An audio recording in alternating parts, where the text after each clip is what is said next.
مجھے classic photo state یاد آ جاتی ہے جب میری ان سے پہلی ایک ایسی اجنبی آدمی سے ملاقات ہوئی جو فون پہ کسی سے بات کر رہا تھا اور اس کے بڑے جذبات تھے۔ میں نے برجستگی سے کہا کہ ملک صاحب آپ اپنا ادارہ بنائیں۔ مجھے بڑے افسوس سے کہنا پڑتا ہے کہ آج ہماری ریاست کی یونیورسٹی سے ڈگریاں تقسیم ہو رہی ہیں، علم تقسیم نہیں ہو رہا۔ دنیا ایک نئے دور کے اندر داخل ہو رہی ہے اور انفارچونیٹلی ہم ایک کاپی پیسٹ کے دور کے اندر ہیں۔ آپ نے یہ سڑکیں کھنڈرات میں تبدیل کر دی ہیں، کوئی افسوس نہیں۔ آپ نے اس خطے کے حقیقی حسن کو پامال کر دیا ہے، کوئی افسوس نہیں۔ لیکن میں ہاتھ باندھ کے کہتا ہوں کہ اس نوجوان نسل کو تباہ مت کریں جو ان یونیورسٹیز کے اندر جو وہ تعلیم حاصل کر رہی ہے۔ میں ہاتھ جوڑ کے اس ملک کی اسٹیبلشمنٹ سے، اس ملک کی بروکریسی سے، ایجوکیشنل بروکریسی سے یہ کہوں گا کہ خدا را اس تعلیمی پالیسی کو اب تبدیل کر دیں۔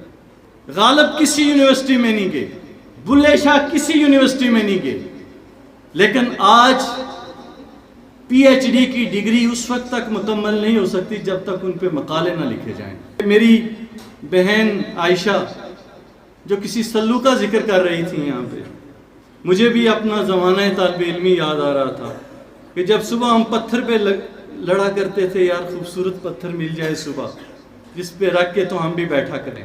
اور آپ نے سوچنا ہے ان تعلیمی اداروں کے اندر جن کے اندر سلو پڑھتے ہیں، اس لیے کہ میرا اور سلو کا ایک رشتہ ہے، وہ رشتہ جو ہے ایک طبقے کا رشتہ ہے، وہ غربت کا رشتہ ہے، وہ محرومیوں کا رشتہ ہے، وہ بے بسی کا رشتہ ہے جو مجھے اور سلو کو ان سکولوں کے اندر بھیجتے ہیں۔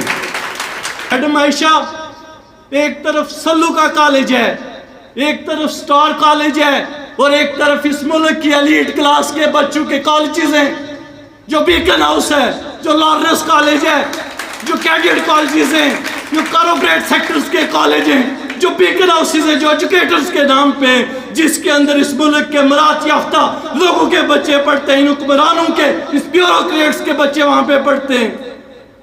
یہ لڑائی ہے اس ملک کے اندر، اور یہ دانستہ طور پہ اس ملک کے اندر ہم غریبوں کو دانستہ طور پر جن کے ٹیکسز سے اس ریاست کا نظام چل رہا ہے، جن کے ٹیکسز سے ان کی عیاشیاں ہو رہی ہیں، جن کے ٹیکسز سے یہ مالا مال ہو کر بیرون ملک جا کر اپنی کوٹھیاں بنا رہے ہیں، ان کے ٹیکسز سے یہ ان کے بچوں کو جو ہے یہاں پہ دانستہ طور پہ محروم رکھا جا رہا ہے۔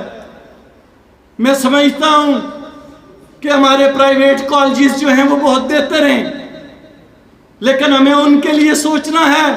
اور جو ٹیچرز یہاں سے گئے ہیں، آپ پہ تاریخ کا قرض ہے، آپ کا تعلق اس طبقے سے ہے، آپ غریب گھرانوں کے بچے ہیں، آپ نے اپنے اس طبقے کو سنبھالنا ہے، انہیں پڑھانا ہے، وہ اس سماج کے اندر ان کو ایک خوبصورت انسان بنانا ہے آپ نے۔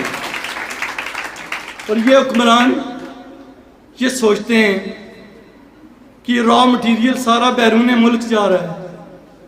یہ ڈگریاں لے کر جب والدین اپنے بچوں کو بیرون ملک روانہ کرتے ہیں، ان پہ کیا گزرتی ہے، لاکھوں روپے یہاں لگاتے ہیں، اس ریاست کے اندر کوئی روزگار نہیں ملتا، اور ان بچوں کو بیرون ملک بھیجتے ہیں۔ بیٹا تعلیم کے نام پر جاؤ، ویزا لے کر اور کچھ کماؤ۔ اس ریاست کے اندر بیٹھا ہوا یہ حکمران طبقہ یہ سوچ رہا ہے کہ شاید ہماری جان چھوٹ رہی ہے، غریبوں کی نسلیں بیرون ملک محنت مزدوری کریں اور ان کی نسلیں یہاں پہ الیکشن لڑیں اور بزنس کریں۔ یہ ان کی خام خیالی ہے۔ تاریخ کا ایک سبق ہے، شعور کا ایک ارتقا ہے جو بتدریج آگے بڑھتا ہے۔ اور میں سمجھتا ہوں بیرون ملک جانے والے غریبوں کے بچے کل اس خطے کے اندر ایک انقلاب کی طرف بڑھیں گے، انقلاب کے لیے کام کریں گے، ایک کردار ادا کریں گے، ایک تعلیمی انقلاب کے لیے کام کریں گے، ان کے لیے عذاب بنیں گے۔ میں کن الفاظ میں اپنے بھائی مالک اشفاق آپ کو خراج پیش کروں؟ اس کمرشل عہد میں، اس منافع کے عہد میں، اس لالچ کی نفسیات میں